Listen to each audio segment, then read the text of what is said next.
Here is one of the great artists of our country and one of the greatest artists of the world. Here is Harry Belafonte. Dale, Dale, daylight come and we want go home. One day, Paul Robeson came to see me and simply said, "Get them to sing your song, and they'll want to know who you are."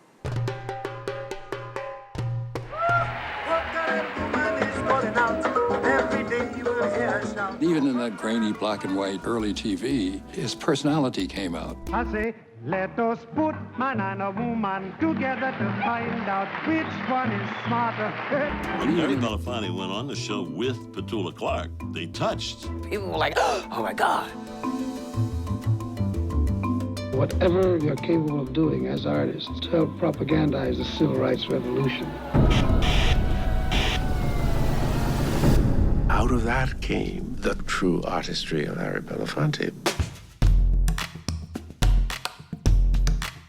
There's a lot of people out here who are really pissed off. Harry gave us a piece of his fire. It gave us all strength. We are angry, we're upset. Harry motivated Martin because here's a man who didn't have to get involved and who did. We look around for some comfort and we don't find any. I remember once when you said, from the time I get up and the time I go to sleep, I seek out the injustices done to humankind. What do we want? Peace! What do you want? He was always like that. He was always, let's do something. Harry did this over and over and over and over again. He took all our struggles and made them his own.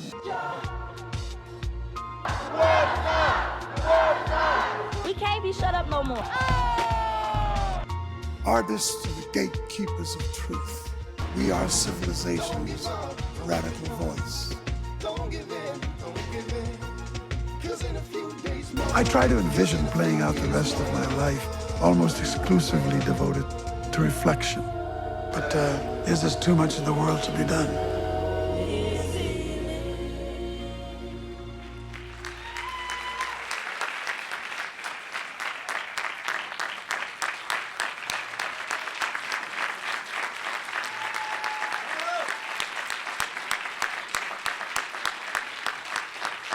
Thank you. Thank you. Thank you. Thank you. Thank you. Thank you. So, I'm Damian Wetzel. I'm the director of the Aspen Institute Arts Program, and it is my extreme honor. I am humbled to sit here with you, Harry Belafonte. Your life and work need no introduction, and we just saw this beautiful short film, which is a small piece of the larger documentary. But to me, I had the pleasure of meeting you just now, probably a little over a month ago. And the first thing we started talking about was kind of the theme of your life, which is fixing things, that you can't really stop fixing things. And you told me, and I saw in the documentary, and you said that it came from the beginning, from your mom, your mother telling you that. Can you tell us a little bit about that? Well, first of all, just let me say hello to everybody. Thank you for coming. I take advantage of these forums because just in case there's something someone needed to hear, and I was the embodiment of that information, I don't have to worry about my conscience that I had an opportunity to take advantage of a platform and didn't use it. And that's really directly based upon my mother's instruction. She was an immigrant woman. She came from the island of Jamaica, looking to find a place in the American scheme that would help her further her sense of being. And when she came here, this city overwhelmed her. Nothing that she had envisioned was easily come by. The challenges were overwhelming for her. As a matter of fact, they were for everybody, but she started having children much too young, and she was most committed to that responsibility. She didn't abandon us, but she just should never have started so early. And since I was the first, that was her experiment. And her earliest instruction, when I watched her struggle with life, shaping her values, looking for a way to get out of the dilemmas of poverty. I'd watch her come home night after night with no income, with no success at looking for work. And one evening she came, and in a rather, with great melancholy, she sat and gazed at the wall for a while in this one-bedroom apartment that we had. And when I asked her what was the matter, she just said, in this wonderful Jamaican accent, she says, Harry, let me tell you something. Never ever in your life go to bed at night knowing there was something you could do to fight injustice and never do it. And with that instruction, I had my marching orders at the age of 7. And although I didn't quite understand what it all meant, the moment and the way in which she said it and her vision of what the future would be made me feel that there was something in life, some kind of calling, and that at some point I'd like to try to find out what that calling was and take advantage of it. It seems to me that she was pointing out to you as well that there was injustice in the world. And she was telling you this is the world you're born into. There's injustice here. There are things to be fixed. And well, she not only pointed that out whenever she thought it might have evaded my observation, but I saw the injustice, and I saw her pain, and I saw her anguish. I didn't have to go look for it. It was abundant in the community. It was abundant in I lived in a ghetto inside a ghetto. As a young child coming out of Jamaica, or coming into Jamaica, as the case may be, the West Indian community in Harlem was a small pocket of aliens within Harlem. Living in the heart of Black America, which in itself was fully ghettoized. And the dilemmas and the experiences that we had within the context of that social coming together shaped a lot of my values.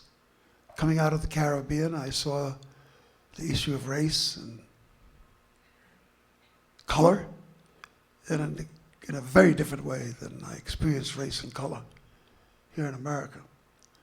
And I had not quite understood how fortunate I was that I had these contrasts and these differences to call upon in the service of my own interests. But that delineation, that fact of spending the first 12 years of my life in Jamaica, although I was born in Harlem, my mother took us back, but those 12 years helped shape values and showed me things that I would never have known otherwise. And when I started becoming engaged in social activism, I did a lot to call upon these experiences in my first 12 years of life. Did you feel that you could not help but be an activist in that environment? I mean, I want to frame this slightly about, the role of an artist in society in general. Because obviously you had an artistic leaning when you went to American Negro Theater. It spoke to you, and then you pursued a career, and we can, there's lots to talk about there about the actual career.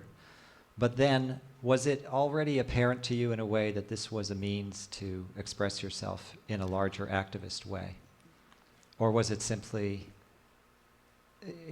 like many artists, getting good at being an artist, where they that certainly was work part. at it and they try to excel and all of that sort of thing, but perhaps leave the meaning for when it's necessary? No, it wasn't quite that clear cut.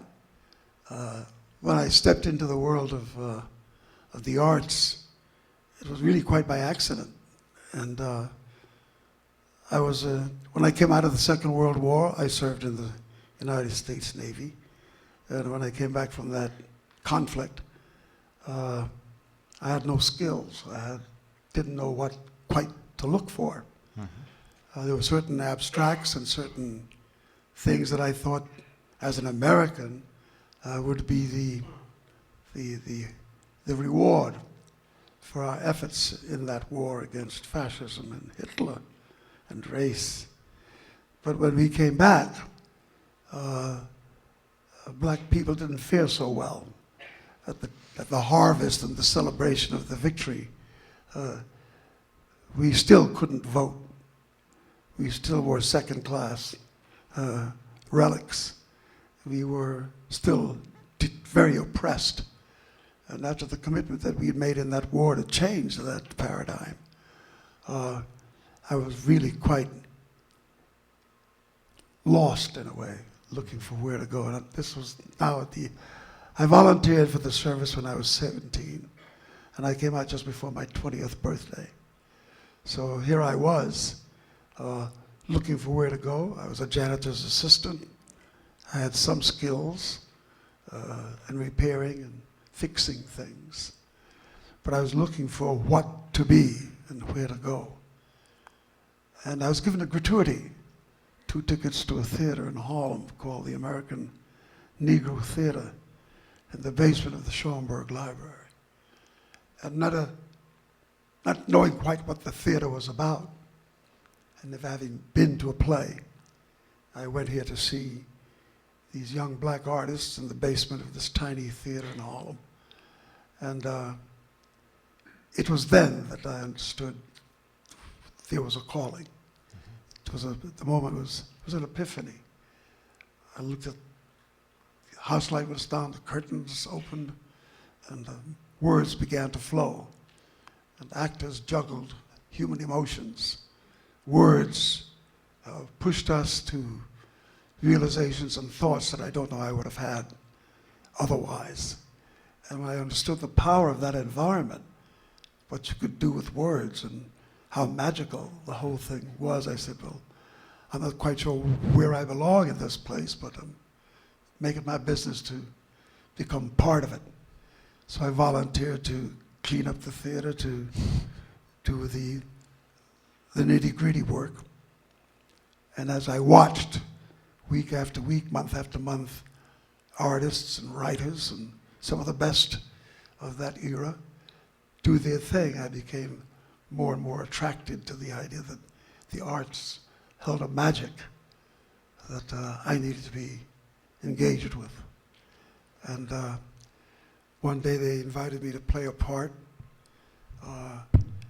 because there were no actors who were available after they'd used everybody up. And when they came to me, I just said, that wasn't quite my thing, but in the spirit of teamwork, I would step in and do the best I could until they found someone who qualified. Well, that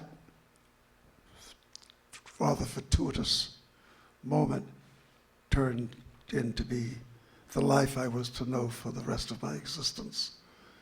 The theater, the magic and the power of words, toying with human emotions, and using that environment to impart ideas that could push people emotionally to say and do things that they might not ordinarily have done.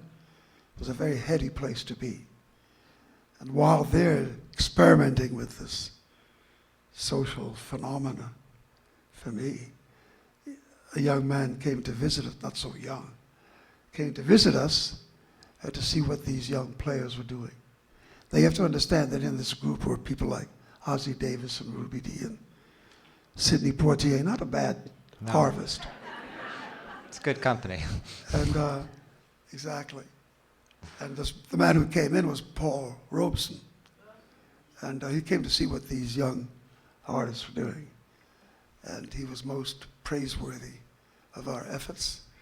I spent a lot of time talking to Charles Seabury, the name of the writer, and some wonderful nuggets that he left with us were thoughts like, one of the things he said with artists are the gatekeepers of truth. And it was a rather lofty, heady sound. Swell little. Well, you know, it's reason to sit up and take notice. And that art is the radical voice of civilization. Those things did not come to mean as much to me at the moment that I heard them, except that in the pursuit of its meaning, I then began to understand that I was in a place that was fraught with power, power to influence and to shape human thought. And then when I saw theater in the context of what I was experiencing in Harlem, and then went on to do graduate work and study more deeply the art of theater, took me to the New School of Social Research. And in this context, I began to see art as a social mechanism of extreme value and importance. And in that theater, my classmates, which helped nourish the environment in which I found myself, were people like Marlon Brando and Walter Matthau and Rod Steiger and B. Arthur and Tony Franciosa and Bernie Schwartz, otherwise known as Tony Curtis.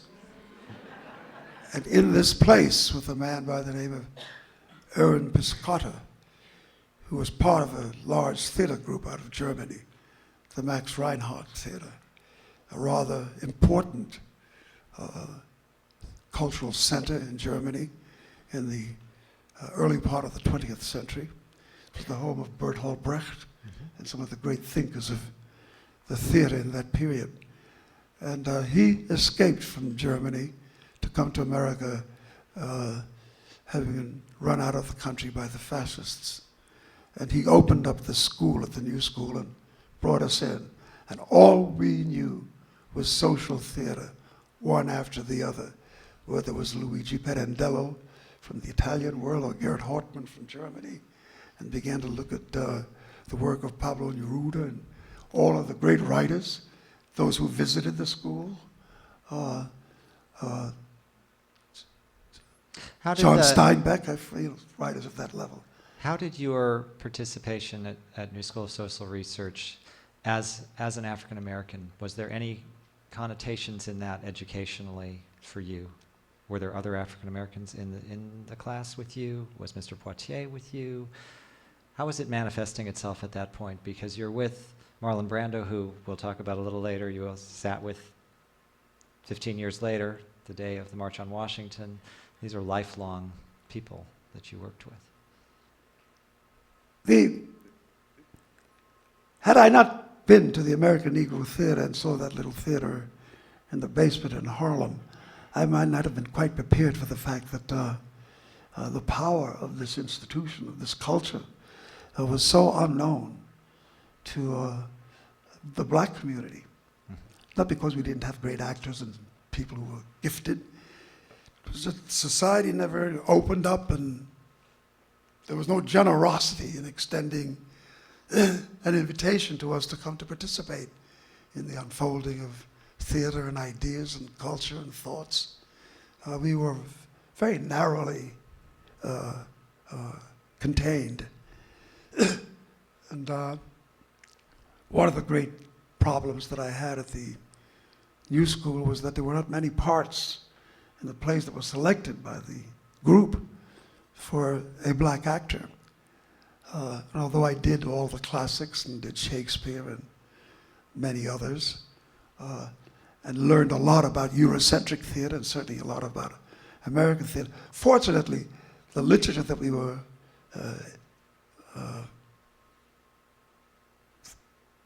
placed into was all about social conflict. Steinbeck and Robert Penn Warren, all the King's Men, and things that we did, and all the great voices that lectured and came to instruct us, were always men and women who thought about theater as a social instrument. Not once in that institution did I hear about Hollywood, or did I hear about Star, or did I hear about making a lot of money. It was deeply focused on mission and purpose, and the purpose was to use the power of theater as a transformative tool. It's interesting. To me, I mean, it sounds almost like, in addition to being a training ground for actors and for the field, it was also like leadership training. Because to me, to embrace your craft through that lens is to give it a higher importance, the way Mr. Robeson spoke to you, for instance. And he spoke to you again later, right, about singing your song. And we'll talk about that as well. But then you have to have a song to sing. And it seems to me that in that crucible, there were, that was being melded about what it could be, what it will be. And I think that clearly, as the years progressed from there, as the civil rights struggle took on momentum and the possibilities of change grew and grew, I think perhaps we could go forward to that, what we spoke about backstage, where it's the day of the March on Washington. It's 1963. You are Harry Belafonte, and you have enormous importance in terms of fame and career and association. And you have taken that leadership role to a place of, logic, if you will. It was inevitable in a way, just that strength that you had and grew. And this is, I'm going to refer to a television program which you can look at online, of Harry sitting with James Baldwin and Mr. Poitier and Marlon Brando and Charlton Heston, discussing the day's march, and really asking each other and being asked about why they were there, what it meant. How could Mr. Baldwin said, how could I not be, essentially? I have been involved in this my whole life by virtue of being born an African American. You said something along those lines, except you tempered it with, you also knew you had to be involved, not simply by virtue of the color of your skin. And Charlton Heston, by contrast, said, and quite honestly, I have spent some time discussing this at cocktail parties, but I have never felt the need to be involved until now. And now I have no choice but to be involved. I have to be involved. And I was making a little parallel with you earlier about... He got away from us. Yeah. One of the few. Yeah. Well, symbolically, anyway, he had to be involved. And I was asking you about, your feeling as you took on that leadership role and have maintained that leadership role for all these decades, and 50 years later, we're sitting here discussing the arts and race, and there's lots of specifics we can get into about, progress. But you said on that program that you believe in the potential of America. You believe in that potential, and barely scratched it, but it's starting and it's happening now. And I was thinking about the urgency of the current time, where perhaps 2, 3, 5 years ago, many people who did not feel the need to be involved now feel the need to be involved. There's a lot of urgency around issues of inequality and racial justice in this country. And are you hopeful? Do you feel, as a leader, hopeful about this potential of America to perfect itself? I find hope is a necessary ingredient to do what I do. and what millions of us do. But I don't linger on the idea of hope as the only tool. I'm not too sure what will happen to this species that has so corrupted the universe with our stupidity, what we've done with Earth, what we've done with the great gift that was given to us in this planet, and in greed and in selfishness and in all of the things that plague us as a species. We're hell-bent on self-destruction. And in my deepest place, I'm not too sure what we can do to avert that. I think the more I look for the tools that we could call upon to avert such a catastrophe, keeps eluding us. When we think we have done what is necessary, when you have met the enemy in the battlefield and you have conquered and you have won the moment, and you are beginning to deal with helping to shape that moment into something that endures, you wake up one day and all of a sudden you're back doing what you had done just a few decades ago or a generation or two ago. And then you have to come back to doing it all over again. And I'm at a place in life now where I'm just really looking at why do we constantly have to have that repetition? Why do we have to constantly come back to that place? One would have thought that the Civil War and the way in which that evil was confronted and the way in which the forces triumphed over that evil would have been enough to set America on a course of enormous generosity and potential as a society. But not only did we have 100 years of slavery, we replaced that with 100 years of segregation. And now we're here in this era, and we're replacing it with 100 years of greed. And all of the worst of our instincts are being fed because money is really the thing that we most worship, the altar at which we are quite willing to serve to our worst interests. I'm not quite sure what to do about that as a specific, except to continue to do what I do, and perhaps some miracle will emerge. Well, I've been involved with many miracles in my life. Dr. King was a miracle. Eleanor Roosevelt was a miracle. Paul Robeson. I can go on and on. Young Bobby Kennedy. When I met him, we were quite conflicted in our first encounters, but as we endured with our need of each other, as well as the game we were playing, we won each other's hearts.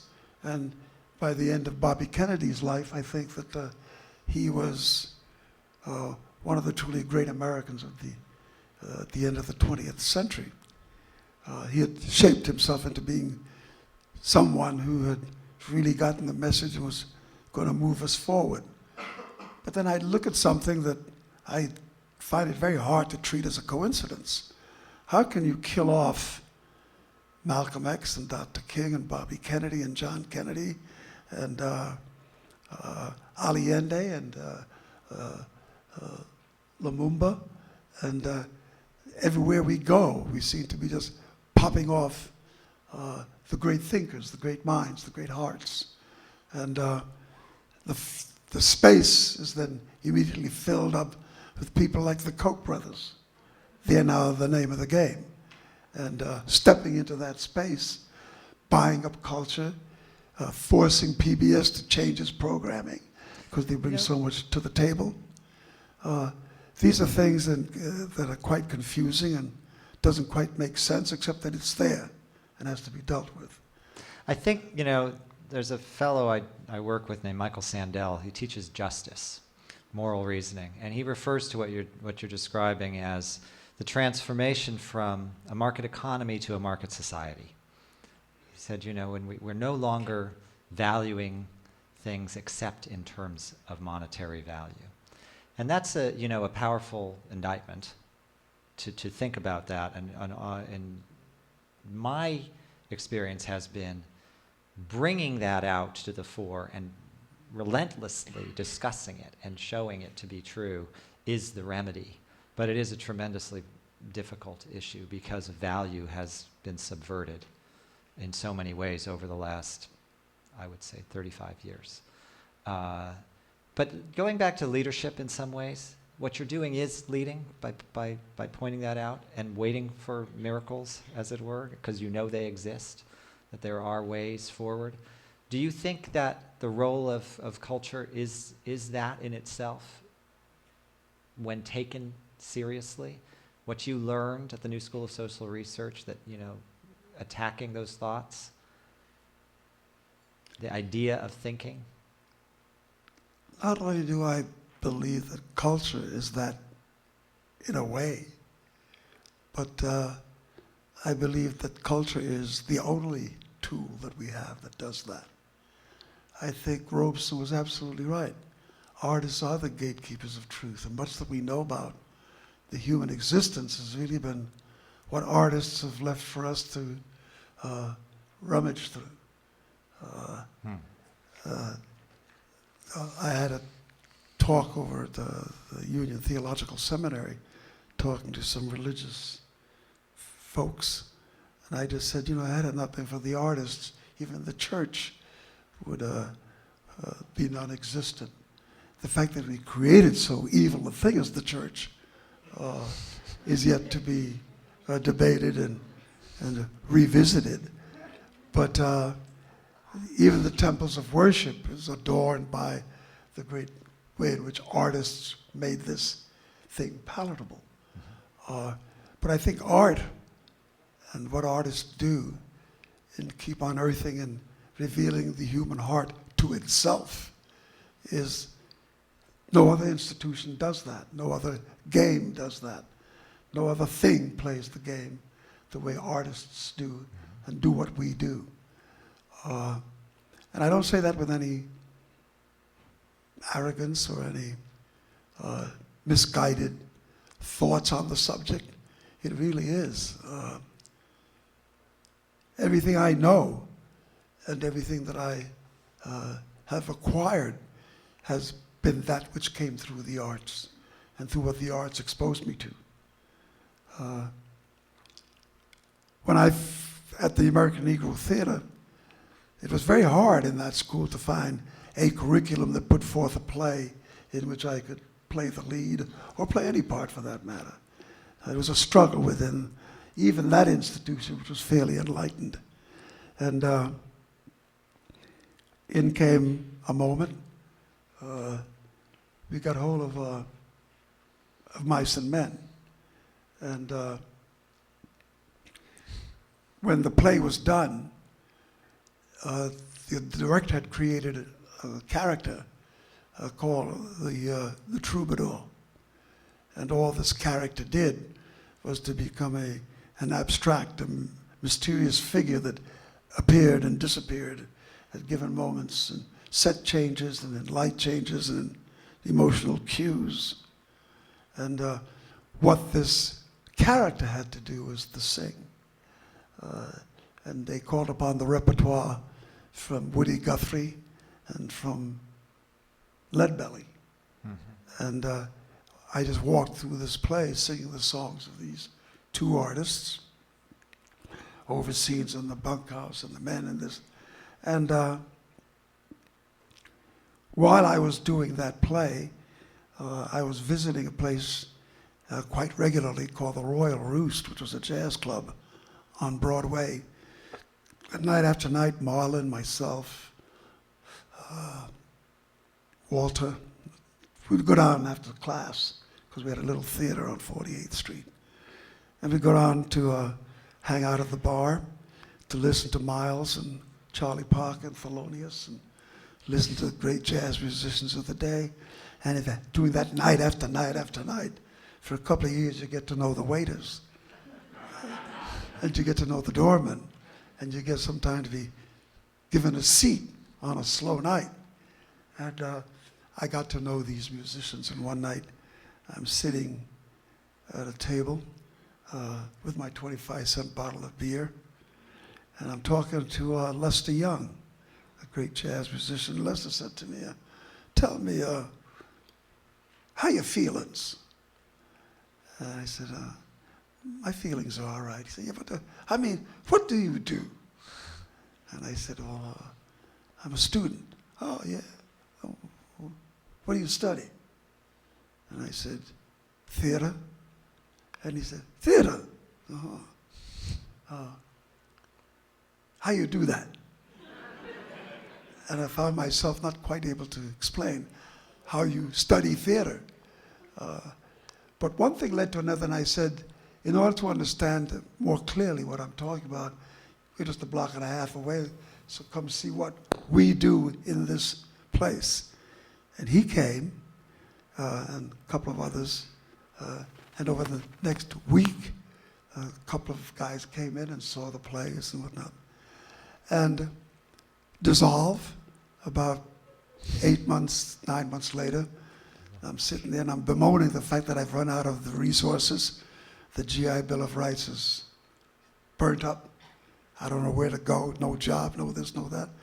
And Lester says, well, sing. And I looked at him like he was a Martian. Well, what do you mean, sing? He said, well, you can sing, man. You're not too bad. Put some songs together and get on up here and make $1. I said, well, I'm not a singer. And he said, well, I just saw you doing a bison man. Then this guy, Monty Kay, who ran the club, who had seen the play, said, put some songs together, I'll give you a job. And I had not one song that I'd known fully, except the ones I sang in the play. But I was busy looking at being a singer from the perspective of Ella Fitzgerald and Billie Holiday and Billy Eckstine and Nat King Cole and the rest. And I just looked at them with admiration and awe that they could do the things they did and sing the way they did. And, but I knew I had no gift for that. But I am an actor. So I stepped in, did my turn, and I found this audience that was most responsive to my little offerings as a jazz singer. But I couldn't endure. That was not my skill. That was not my interest, my thing. I just come off Shakespeare, and I didn't quite know how to make Blue Moon work.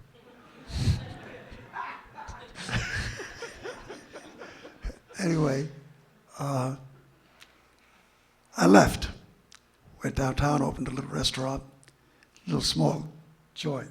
So really a hamburger joint.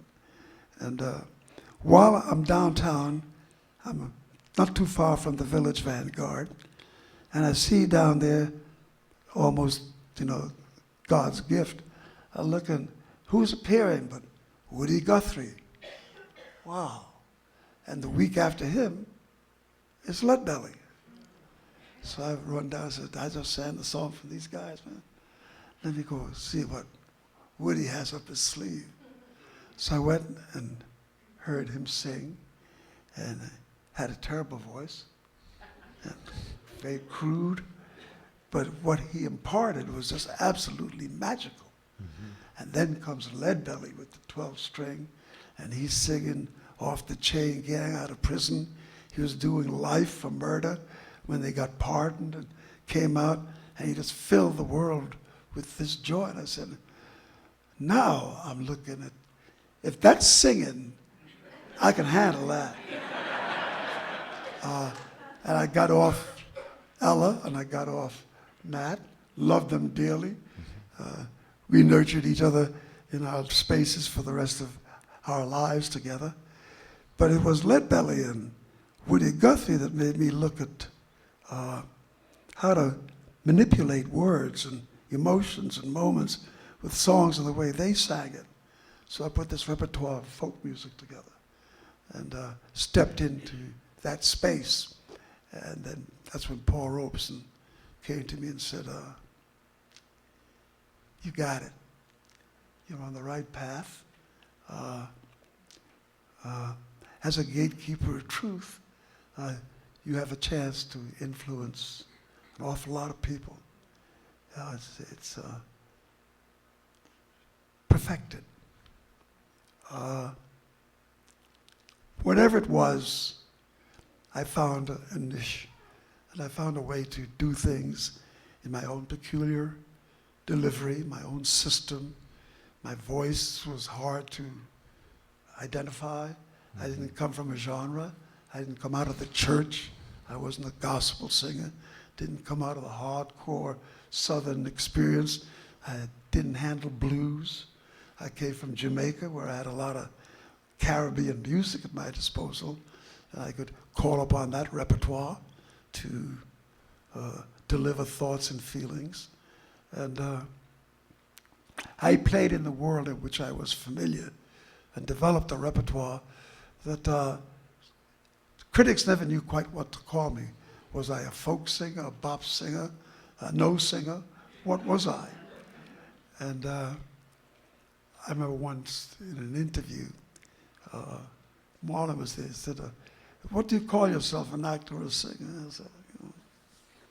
I said, well, I'm an actor. And he looked at me and said, actor? I said, yeah, not only that. I looked at Marlon. I said, and I'm one of the world's greatest actors.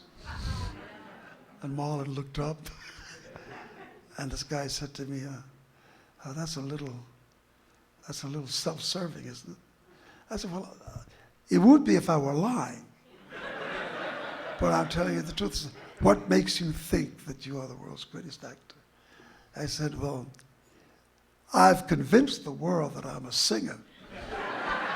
Only a great actor could have done that. That's right. It's the only And one. I've stayed in that space since.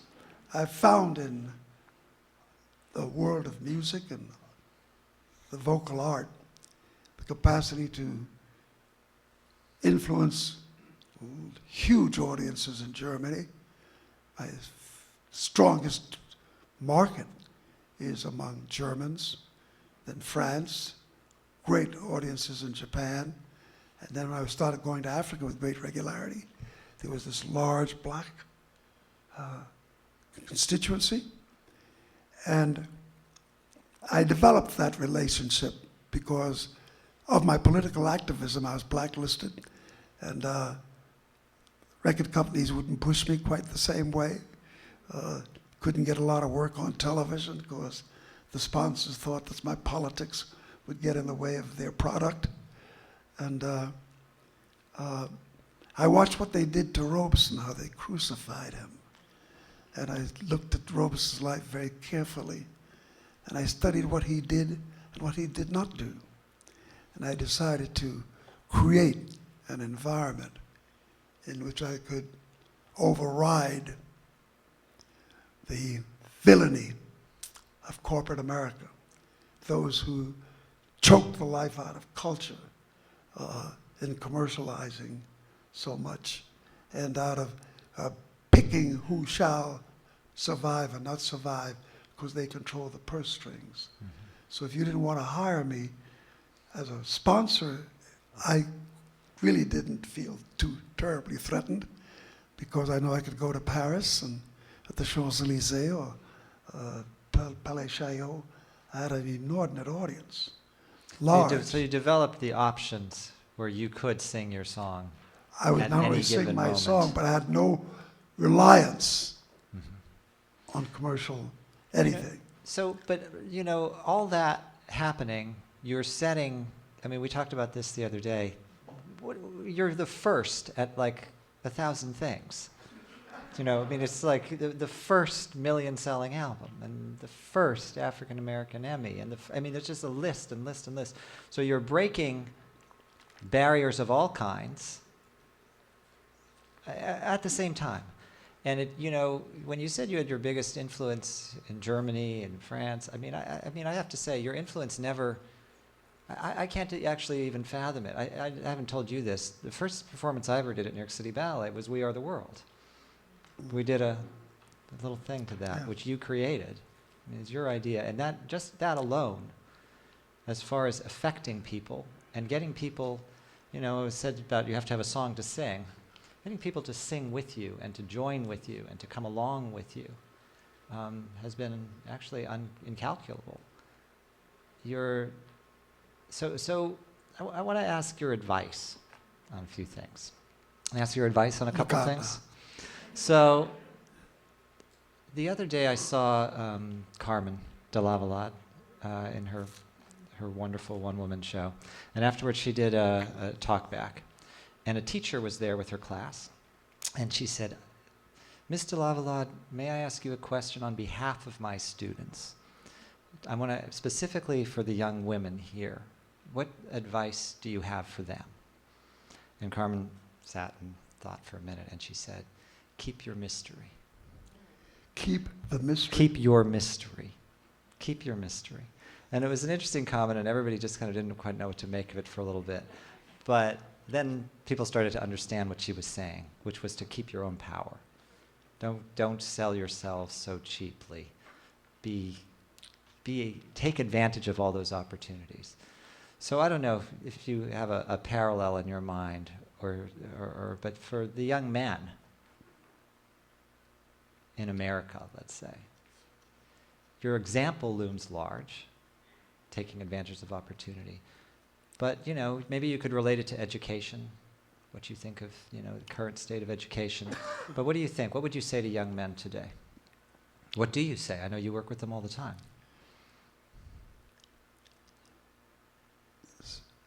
When one asks questions such as you're asking now, I find it extremely difficult to give an answer that clearly defines a specific that one looks for when you try to find the answer. Because there are too many things that feed into what makes the moment. Yeah. I can't say that education was the tool that most fueled my appetite. I didn't go to school. I dropped out at first term high. Had dyslexia, couldn't keep up, couldn't make things work. No one knew quite what the disorder was, and I was constantly being punished for not living up to what people thought were my capacity and expectations. Nobody knew what dyslexia was. And as I bumped into walls, getting out from the frustration of the confinement of school, I found other ways in which to express myself, and I found the lust, the thirst, and the desire to read and to know really came from my bumping into theater. If I wanted to excel in that, and if I wanted to make it work, I had to know how to read. I had to learn how to not only read in the literal sense, but I also had to understand subtext and began to look at dissecting paragraphs and et cetera, looking at deeper meaning.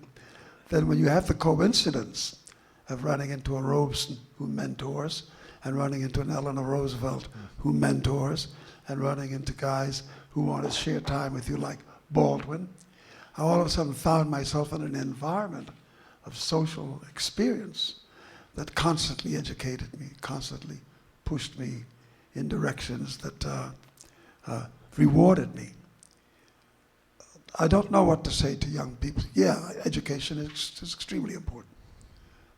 Education is, yes, but then I say, once you learn the basics in math and learn how to construct a sentence, then what is the rest of education about? What are you learning? What is your passion? Who nurtures you into making the choices that you make? And I find that when I look at the school system, for instance, I would not really want to be I'd like to be a student because of all the options that there are. But from the trajectory of where society and culture goes, I'm not too eager about the school system. Why has society, why have we permitted the schools to be robbed instructions in the humanities. All the programs of the humanities are wiped out, not only at the university level, but also at the public school level and high school level. Harry, you know what's so interesting is that the way you described your own schooling and then finding schooling through theater speaks to everything you're talking about. Is the idea that there are so many different ways to learn, and to try and say it has to be this way is not taking the opportunity to actually speak 1,000 other languages. It leads me to think about your work introducing world music to, promoting world music, being a part of world music, showing the different ideas that can happen in relation to others in terms of music. How does that relate in your mind to the idea of this country being so many different people knitted together into one, in schism, in harmony, in all of that happens? Are we looking for a society that celebrates all the differences? Is that what we're really looking for, to become one in your mind? I don't really. If in our education of our children, for instance, we celebrate everybody's differences and appreciate them to the point that we can actually teach them all, that seems to me to be a goal that relates to what you've done, which is to bring us all to new places consistently. I found it necessary to go into spaces that were unknown to me. I didn't really come to know the Jew until I began to listen to the voice of Shalom Aleichem and listen to the poetry that came out of the Yiddish community, and then eventually learn how to sing some of the lilting melodies of Jewish lore. And having mastered that, when I went to Israel and go to other places in the Jewish, there is a reciprocity. I not only come to entertain you, but let me tell you in your own space what I admire most about you and see in you. And I did that in France, and I did that in Haiti, and I do that in Brazil, and I do that in the places where I have had to come upon the mastering of other languages, some of it phonetically, some of it trying to learn. And in that deeper communication, going into those cultures, I found that I began to know more about all the people that ordinarily I would not have known all of these things about. And I found in them an acceptance of me that I don't know they would have accepted had I not come to them through the music, through the art. When I did Angel Levine with Zero Mostel, I was quite taken with Malamud's short story and bought the rights to it and fashioned this. This movie didn't do very well, but that's the fault of the audience. But to have known Jan Kadar and to have known people who came out of the Yiddish theater, to have been able to deeply immerse myself in what do you think about, when I talk to Jews on Palestine, it's a very different kind of conversation than most people have, speaking to the issues of Palestine and Israel and all those things. It's a very different kind of debate, a very different kind of exchange, because nothing that I say makes them feel threatened, yet everything that I say challenges the perceptions that they may hold. I don't think I could have done that had I not understood the rhythm of art and delivery and substance. How do you alienate, or what causes alienation, and what causes seduction? How do you get around these? Thank God for Sean O'Casey and the Irish playwrights that I immersed myself in, because when I did Juno and the Paycock and got the first measure of reward from something had it not been for that specific play with this Irish playwright, and then ultimately making sure I met him, to come to know him more and know more about the struggle of the Irish. I would not have come to be able to deal with many of the Irish Catholics I have to deal with every day up in Boston, who are filled with nothing but terror. But when I walk into their midst, I meet them on their terms and engage them in their dialogue. You don't have to know about me. Let me tell you what I know about you, and let's get to it. And I find that this exchange has been more rewarding. I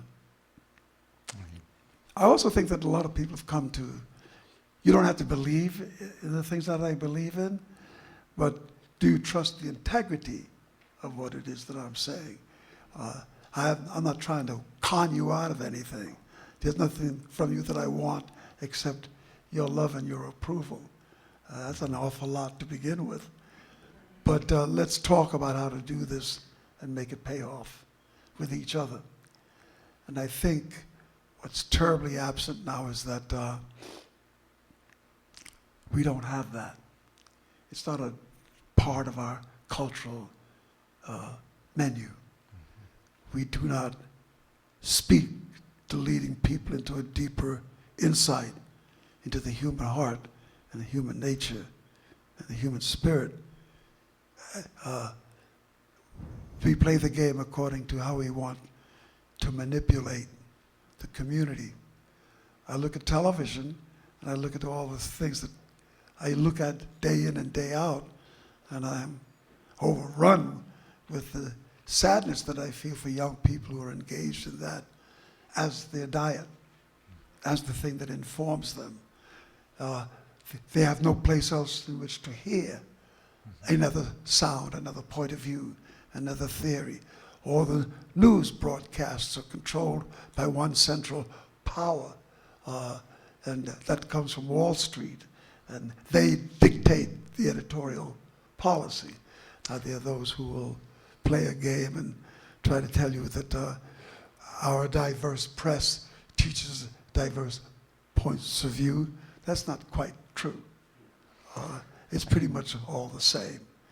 In the middle of, just a moment ago, I did hear one piece of advice for the young people, which is to watch Say that again? One piece of advice for the young people, which was very much to watch their diet.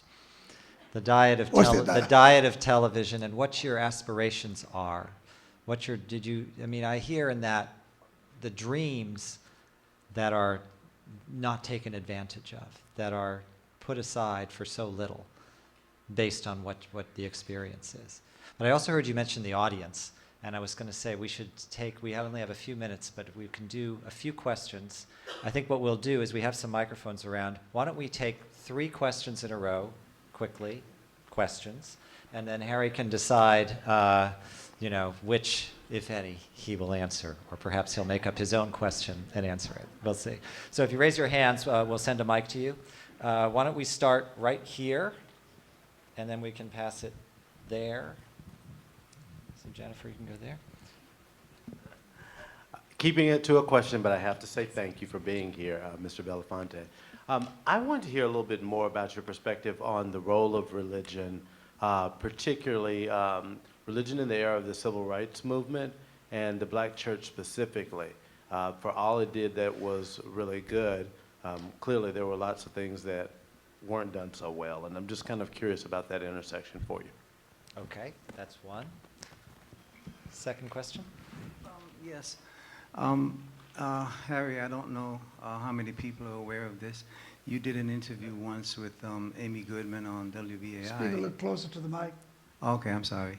You did an interview once with Amy Goodman on WBAI. And you did one also with, I think it was Larry King, just either prior or just after the bombing began. And you said some things that most people were, they were afraid because this administration had wrapped itself in the flag and nobody wanted to say anything against them. And this was obviously, just an illegal war. And the courage that you showed in going after the Bush administration and Colin Powell in specific. It was shocking. I mean, and I was just grinning from ear to ear. It was on my radio when I was driving in the car. Could you touch on that? And the other thing was Amy Goodman, when you were invited by the King family to speak at Coretta King's funeral, and then when you found out that George Bush and his cohorts were going to be there, you started to rewrite your speech. If you could touch on that too. Okay. And last question. Why don't we go right easily there? Hello, Sir Harry Belafonte.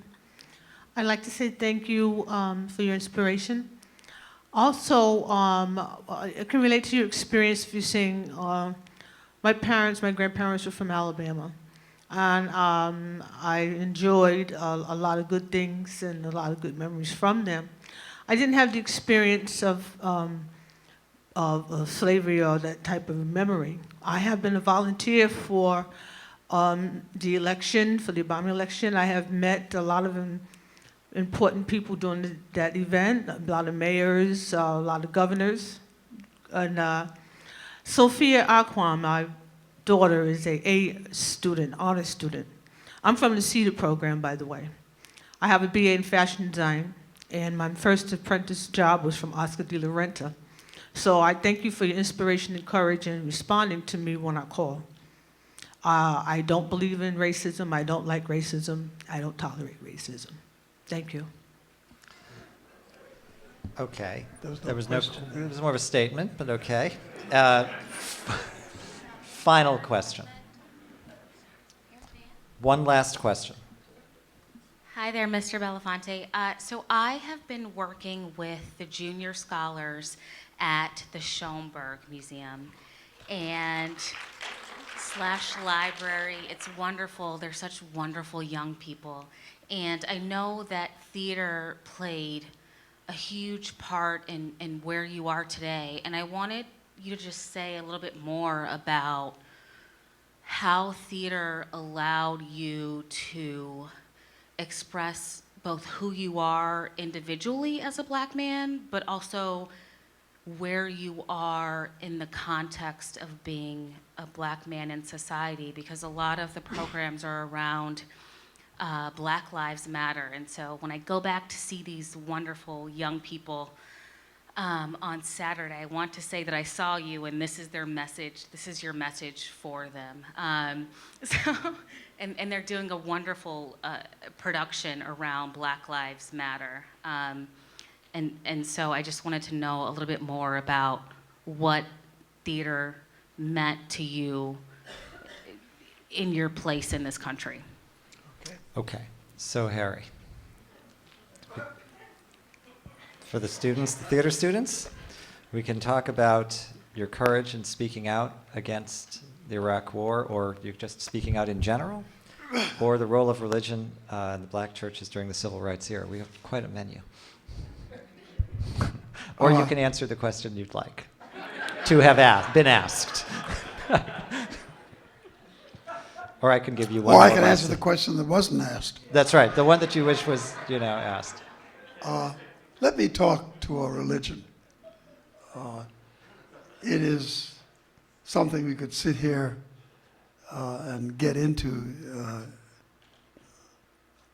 on a long haul, or I could just give you glimpses of moments of things where religion emerged as a issue and a subject with which I had to wrestle. The first and foremost was being a Catholic and being born into the Catholic Church. My mother was a convert. And when she came into Catholicism, she came with a passion for Jesus and a passion for what religion promised, or she thought religion promised, and how much she invested in it. And she brought her children and her husband and the family into that. And then when I went into the school system of the Catholic Church, I began to feel the sting of race at a certain level I had not experienced before. The way in which the brothers, and in some instances the nuns, related to their wards. I often felt that the groups that I was unfortunate enough to come to know really looked upon us as of color as their curse, as their penance, that in all of the other assignments they could have been given, they were given these black children, and we were not nurtured and counseled in a way that made me feel I could get out and greet life. And each time I challenged certain concepts and theories, I would be told that I didn't have the qualifications to aspire to certain kinds of truths and thoughts. So I stepped away when I had the right over the authority of myself, just before going off to the Second World War. And when I came out, I'd kind of put religion to the side to get on with life. I didn't have to deal with that question until Dr. King. And when Dr. King sought my services, we met in the basement of a church in Harlem, Abyssinia, and the meeting was supposed to have been for about 20 minutes, so almost 4 hours into it. I came to a point when, in conclusion, I just said to him I didn't know that I would be able to serve his cause and to serve him in a way in which would not constantly be challenged, because his reliance on the church and faith was beyond my capacity to embrace. I didn't trust the church. And when he evoked, his question to me was, if you don't,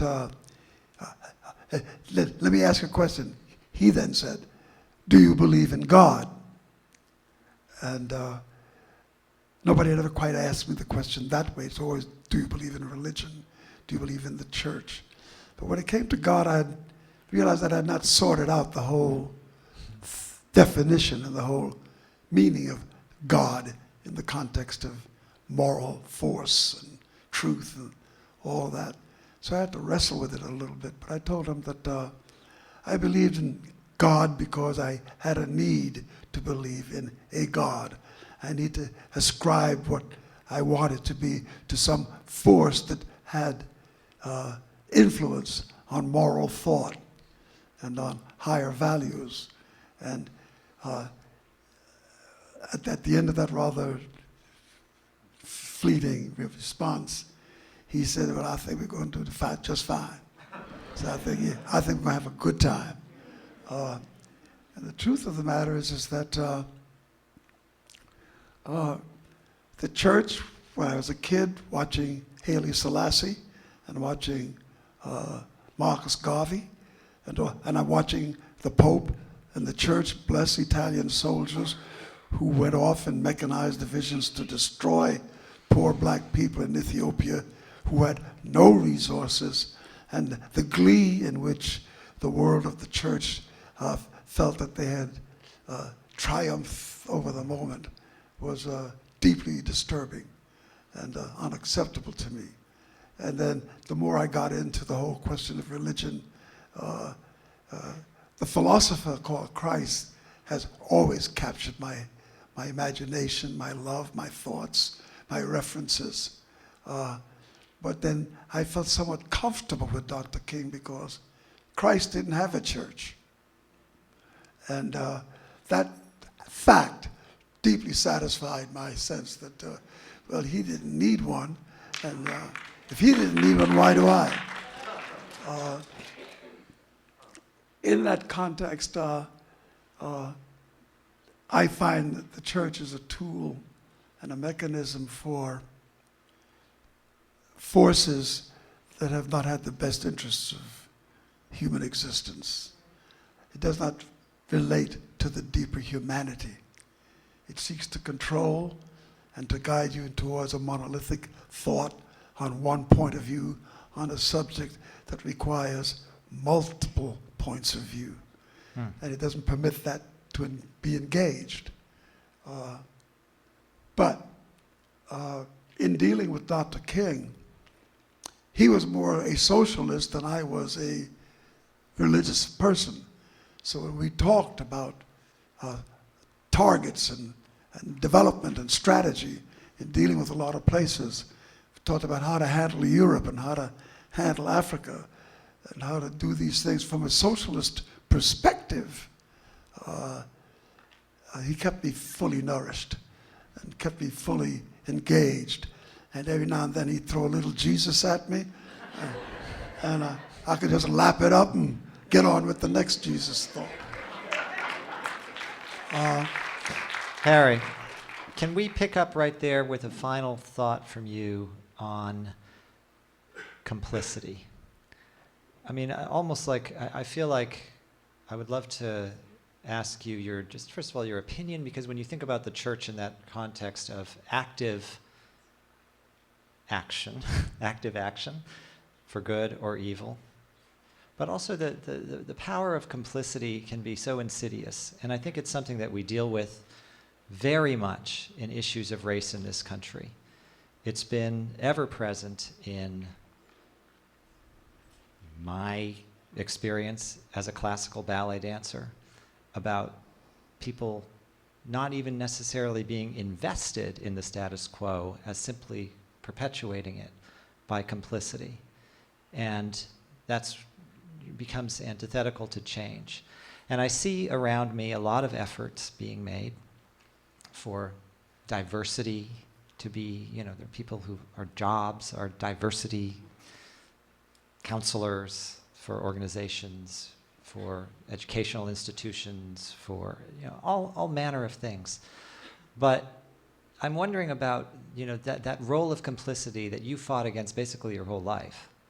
And you freed yourself from being reliant on the financial issues that would have made your situation at the mercy of that complicity or that negativity.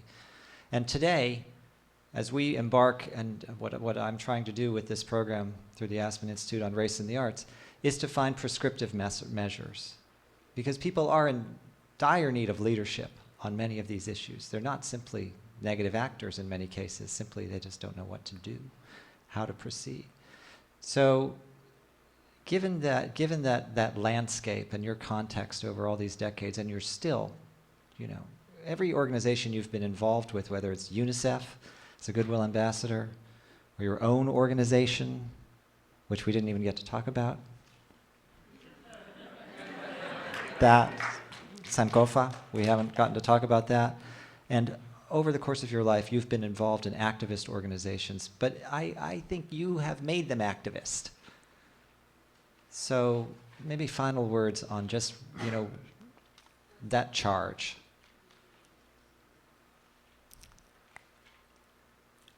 I think if there were an attempt to define what single thought placed me on a path that has served my interests and served the interests of those who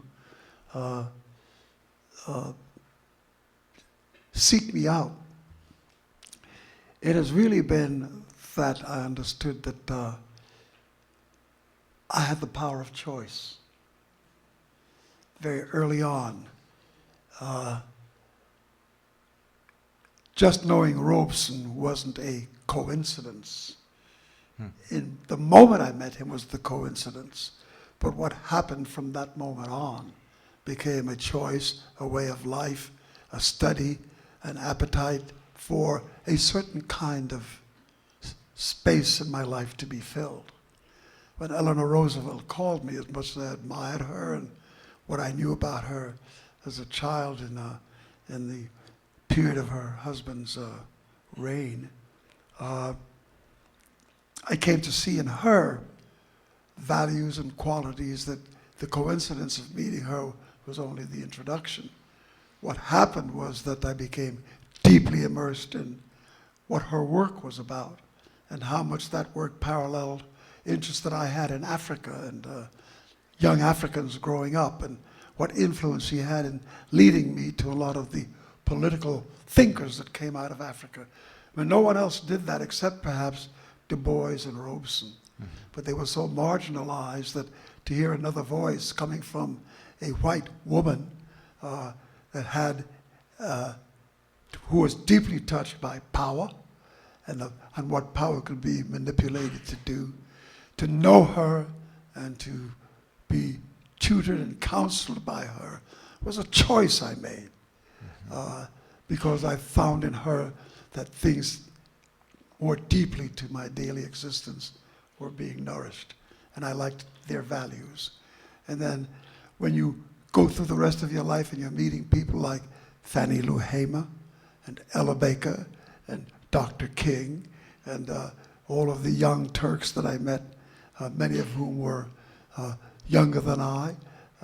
When I first met John Lewis, he was 18. And now he's the old man of the sea. And I'm definitely older than he is by a lot, and he never lets me forget it. But all of these things were choices that I made. Nothing was imposed on me. What was imposed on me was the power that these people brought to the table for human thought. And in the values that were imparted to me was where I found strength. Against Paul Robeson and Eleanor Roosevelt and Nelson Mandela and all the people who were deeply, deeply involved in my life, George Bush becomes chump change.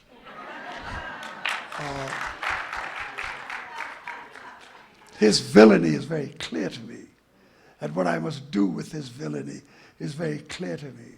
And since I rely on him for nothing that has to do with my existence, I'm liberated from having any expectations.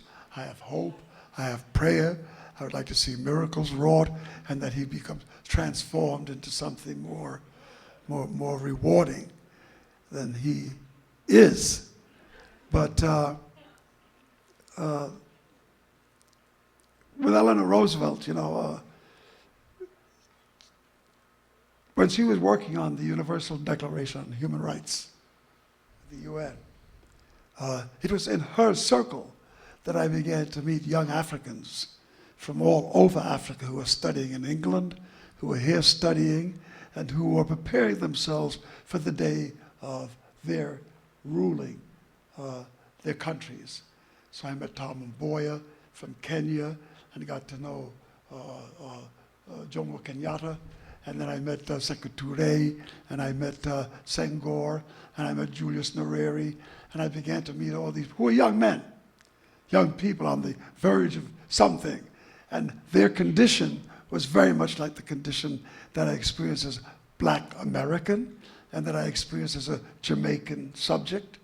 And in all of this familiarity with this power, with this thinking, with this thought, these were choices that I made, that I would live in the midst of these people. I would live in the midst of the struggle. I will let what comes out of this be that which nourishes the best that's in me. And I think that having come to a point now, I'm almost 90,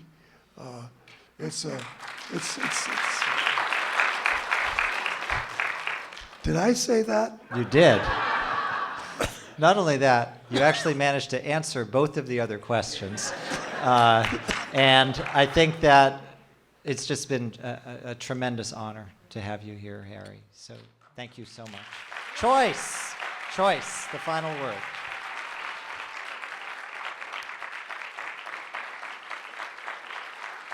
Thank you.